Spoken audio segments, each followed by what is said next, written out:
Okay, last लेक्चरला characteristics of management बघितलं होतं.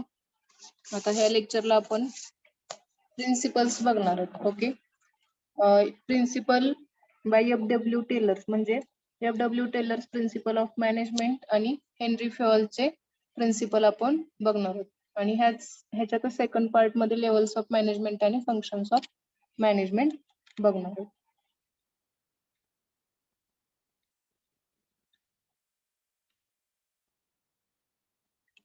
Principles of management are broad and general guidelines for managerial decision making and behavior of employee towards organization. These are the essential to form the foundations of the successful management.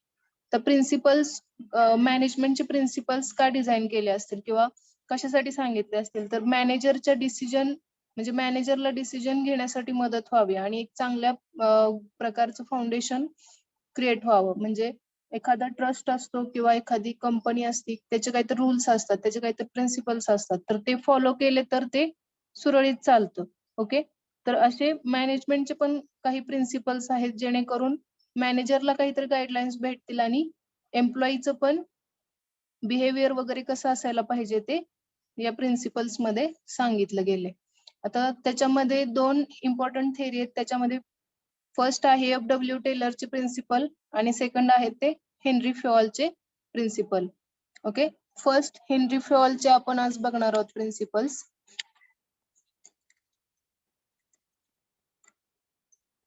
Okay, तर Henry Fayol F W. Taylor बद्दल थोडीशी माहिती आहे आणि हे तुम्हाला MCQ ला पडू शकतो. ओके, तर ह्याच्यामध्ये व्यवस्थित लक्ष द्या.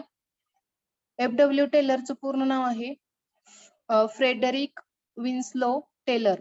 Okay, FW. म्हणजेच त्याला एफ.डब्ल्यू. टेलर शॉर्ट फॉर्म मध्ये म्हणतात. Frederick Winslow Taylor was a American mechanical engineer. आता हा फ्रेडरिक विन्सलो टेलर काय होता? अमेरिकन मेकॅनिकल इंजिनियर होता. ओके, लक्षात ठेवा, एमसीक्यू ला इम्पॉर्टंट आहे. तो अमेरिकन होता आणि मेकॅनिकल इंजिनियर होता. Okay, born on 20 March 1856 and died on 21 March 1915. Okay, आता त्याचा जन्म आणि मृत्यूचं डेट दिलेत. ओके, तर 20 मार्च 1856 आणि जन्माची तारीख किती? 20 मार्च 1856 ते त्यांचा मृत्यूचा कालावधी 21 March 1915. Okay, he is regarded as a father of scientific management and was one of the first management consultant. Okay, आता ह्या ह्या एफ.डब्ल्यू. टेलरला काय म्हणलं जात आहे तर फादर ऑफ सायंटिफिक मॅनेजमेंट. लक्षात ठेवा, सायंटिफिक मॅनेजमेंट ह्याच्यामध्ये महत्वाचं आहे. कोणत्या ह्याचा फादर येतो तर सायंटिफिक मॅनेजमेंटचा फादर आहे. ओके, तर he is regarded as father of scientific management. Okay, आता सायंटिफिक मॅनेजमेंटचा यांना फादर का म्हटलं असेल तर यांनी बरेचसेच एक्सपेरिमेंट केलेत. ओके, प्रत्येक एक्सपेरिमेंट म्हणजे नंबर ऑफ टाइम्स यांनी एक्सपेरिमेंट केलेत, त्याचे रिझल्ट घेतलेत, ते अनालाइज केलेत आणि जे काही त्याच्यातून आउटपुट भेटते ते यांनी बघितलंय. म्हणजे नंबर ऑफ टाइम्स यांनी एक्सपेरिमेंट केल्यामुळं यांना काय म्हटलंय तर father of scientific management. Okay, आणि हा काय तर फर्स्ट कन्सल्टंट आहे, सायंटिफिक मॅनेजमेंटचा फर्स्ट कन्सल्टंट पण आहे.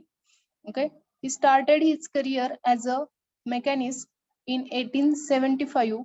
His experience from the bottommost level in organization gave him an opportunity to know the problems of workers.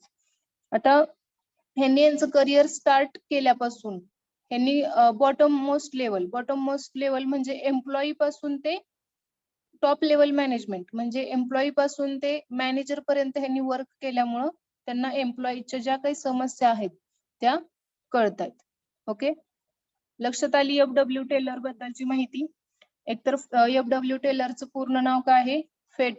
Frederick Winslow teller आणि तो काय होता? अमेरिकन मेकॅनिकल इंजिनियर होता.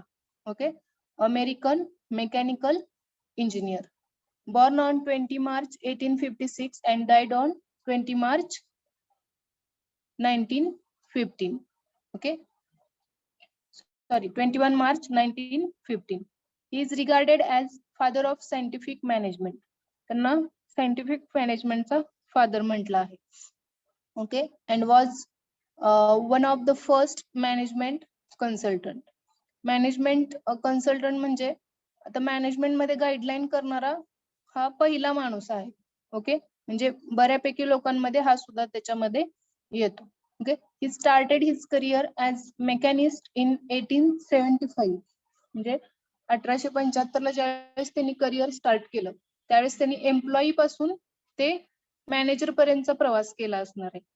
आणि त्यातून त्यांना एकदम लो लेवलच्या लोकांचे पण प्रॉब्लेम्स कळतायत आणि जे काही मॅनेजर्स असतील किंवा टॉप मॅनेजमेंट आहे त्याचे सुद्धा प्रॉब्लेम्स कळतात.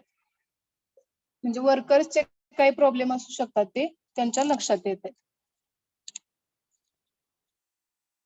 Teller principles concern with increasing efficiency of production as well as increasing the higher productivity also. आता टेलरचे जे प्रिन्सिपल कशाच्या रिलेटेड आहेत तर इफिशियन्सी वाढवतात प्लस प्रोडक्टिव्हिटी पण वाढवतात. म्हणजे एखाद्या एमसीक्यू ला क्वेश्चन येईल म्हणजे ह्याच्यामध्ये 2 पॉइंट्स येतील. ही concern with increasing efficiency and increasing productivity आणि अदर ऑप्शन जे काय असतील ते. ओके, तर त्याच्यामध्ये तुम्हाला इन्क्रीजिंग इफिशियन्सी आणि हायर प्रोडक्टिव्हिटी चूज करायचे. ओके, तर Taylor principal concerns with increasing efficiency of production and as well as increasing higher productivity also. Okay, तर ह्यांचे प्रिन्सिपल्स मुळे काय होत आहे, efficiency also increasing and increasing the higher productivity. Read it first.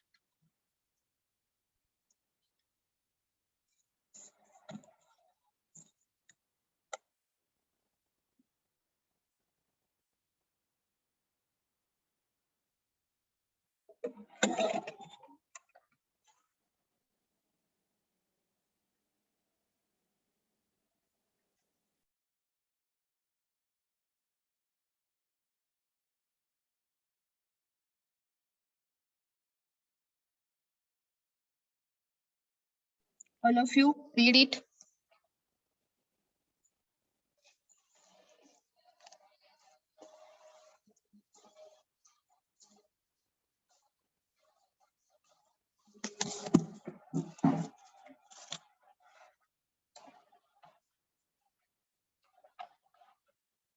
And don't leave the meeting.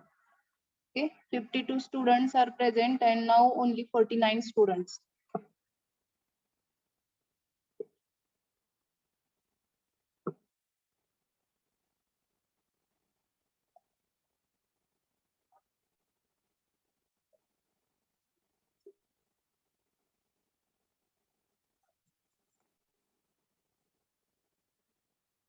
ते झालं read करून सगळ्यांचं. एमसीक्यू ला ह्याच्यामध्ये 1-2 तरी एमसीक्यू तुम्हाला पडतील.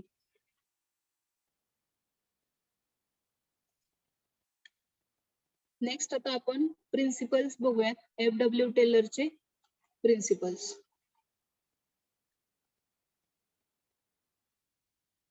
तर 4 प्रकारचे प्रिन्सिपल्स आहेत त्यांचे. फर्स्ट आहे science not a rule of thumb. Okay, science not a rule of thumb. Harmony not a discord. Harmony not a discord. Okay, corporation not individualism. Okay, corporation not individualism. And last, development of each and every person. Development of each and every person. आता हे 4 जे आहेत ते FW टेलरचे principles आहेत. Okay, science not a rule of thumb, development of each and every person to his and her greatest efficiency, harmony not discord, corporation not individualism. Okay, हे 4ही principal लक्षात ठेवायचे, मेन आहेत आणि इम्पॉर्टंट आहेत. Okay, टेलर्सचे scientific मॅनेजमेंटचे आहेत हे प्रिन्सिपल. ओके, टेलर्सचे सायंटिफिक मॅनेजमेंटचे. Scientific management word is also important.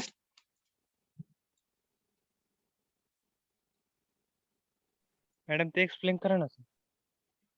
हा, हॅलो,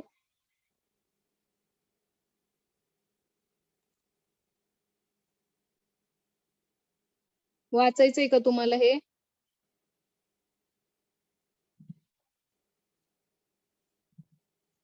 काय नाही, कंटिन्यू करा मॅम.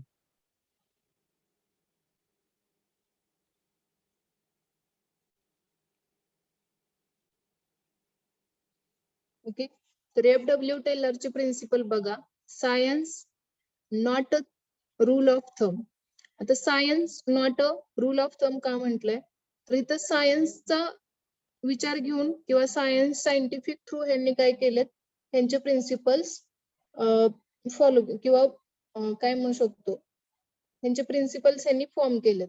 ओके, किंवा कोणाच्या तरी ऐकण्यावरनं किंवा कोणाच्या तरी सांगण्यावरनं हे नाही केले.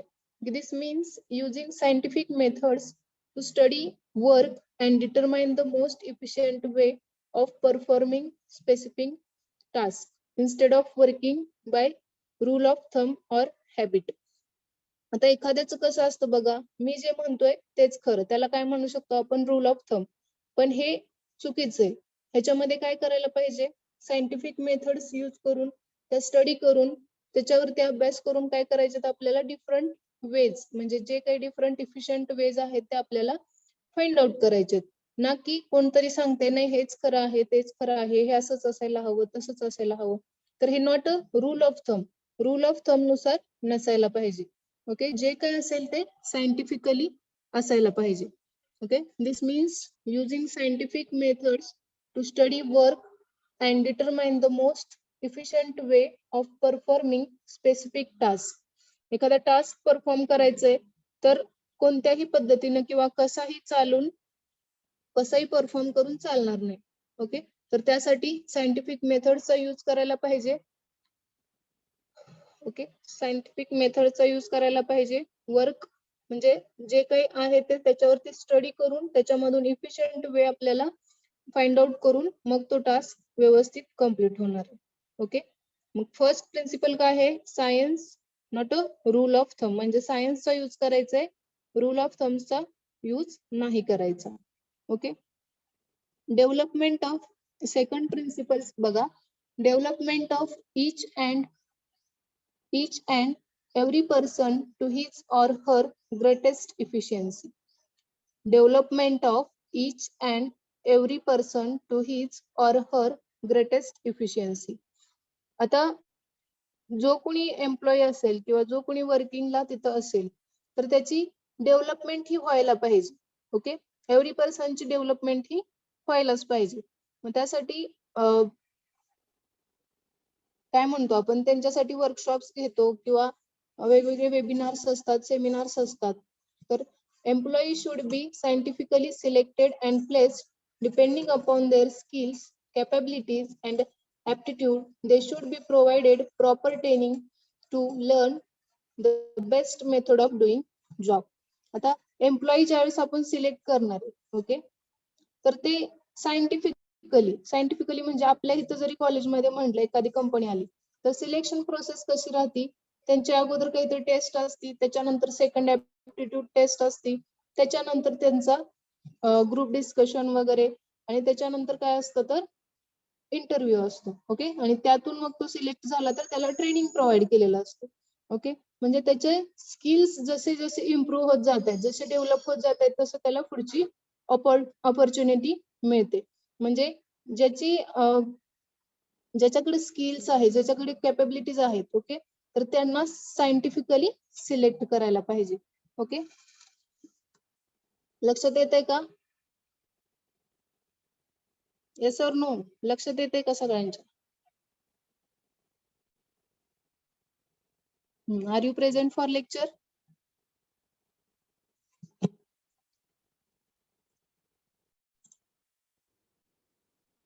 कॅपॅबिलिटी कशा थ्रू चेक करतात तर ग्रुप डिस्कशन असतात, अदर ऍक्टिव्हिटीज असतात ज्या म्हणजे ग्रुप वाईज ऍक्टिव्हिटी दिलेल्या असतात, त्याच्या थ्रू त्यांचे स्किल्स आपल्याला कळतात, त्यांच्या कॅपॅबिलिटी आपल्याला कळतात. आणि नंतर ज्यावेळेस ते सिलेक्ट होतात त्यावेळेस आपण त्यांना प्रॉपर ट्रेनिंग प्रोव्हाइड करून त्यांना जॉब चांगल्या पद्धतीने कसा करायचा हे सांगतो. Okay. Harmony, not a discord. Harmony means there should be complete agreement on idea and options between workers and management. Discord or difference in opinion will lead to conflicts. म्हणजे harmony म्हणजे काय तर वर्कर्स आणि management किंवा workers आणि manager. Okay. Workers आणि managers जे आहेत तर त्यांच्यामध्ये गुड रिलेशन असलं पाहिजे. ओके. एक चांगले रिलेशन असलं पाहिजे, त्याला काय म्हणायचं आपण हार्मनी. आणि डिस्कॉर्ड म्हणजे काय तर कॉन्फ्लिक्ट म्हणजे भांडण तंटे वगैरे अशा टाइप मध्ये. तर ते जर दोघांचे विचार रिलेशन चांगले नसतील तर काय होणार आहे, त्यांच्यामध्ये कॉन्फ्लिक्ट होणार आहेत, म्हणजे भांडणं होणार आहेत. ओके. तर हार्मनी असायला पाहिजे, भांडण तंटे वगैरे नसायला पाहिजेत. हे थर्ड प्रिन्सिपल आहे. Okay. Corporation not a individualism. आता कॉर्पोरेशन म्हणजे काय तर सगळ्यांनी एकत्रित येऊन वर्क करणे, आणि इंडिव्हिज्युअलिझम म्हणजे काय तर प्रत्येकाने सेपरेट वर्क करणे. तर सेपरेट वर्क करणं मान्य नाही. जे काय आहे ते वर्क कसं पाहिजे, सगळ्यांना सोबत घेऊन पाहिजे. दिस Lay's stress on mutual cooperation between workers and the management. Cooperation, mutual confidence, sense of goodwill should prevail among both managers as well as workers. It will replace internal competition with a corporation. म्हणजे corporation जे आहे ते सगळ्यांनी, म्हणजे जे कोणी workers असतील under the management जे काही वर्क करतात तर ते सगळ्यांनी मिळून वर्क करणं गरजेचं आहे. ओके. तेच तर तुम्ही इंडिव्हिज्युअल म्हणजे प्रत्येकाने सेपरेट वर्क करायचं ठरवलं तर ते चालत नाही. प्रत्येकाला ग्रुपमध्ये एक टास्क द्यायला पाहिजे आणि त्यांच्याकडून तो आपल्याला कम्प्लीट व्हायला पाहिजे, किंवा प्रत्येकाला एक सेपरेट रिस्पॉन्सिबिलिटी द्यायला पाहिजे आणि त्याच्याकडून ती कम्प्लीट व्हायला पाहिजे. ओके.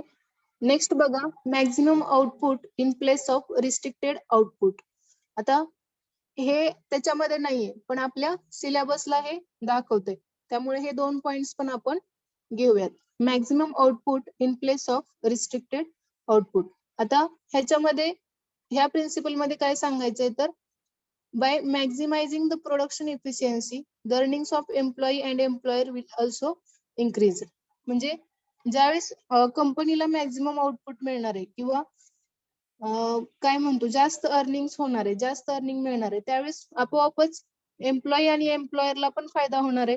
एम्प्लॉईजची काय होणार आहे, इन्क्रीमेंट होणार आहे, आणि एम्प्लॉयर जो आहे त्याला काहीतरी चांगला नफा होणार आहे.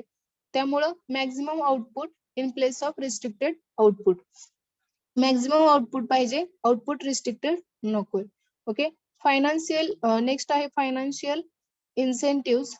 तर फायनान्शियल इन्सेंटिव्ह मध्ये बघा, according to the principle the wages paid should be as per performance of worker.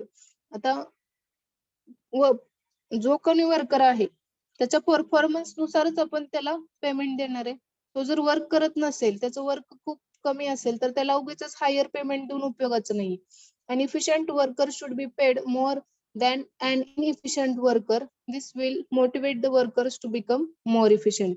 आता हे फायनान्शियल इन्सेंटिव्ह मध्ये जो वर्कर कमी काम करतो त्याला पगार कमीच मिळायला पाहिजे, जो वर्कर जास्त काम करतो त्याला जास्त पगार मिळायला पाहिजे.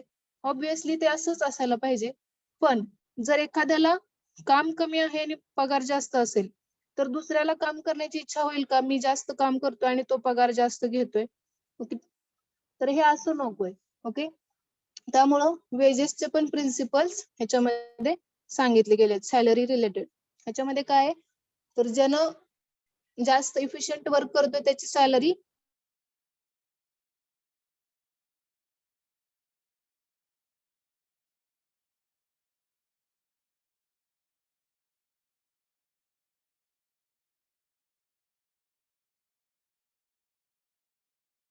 Present.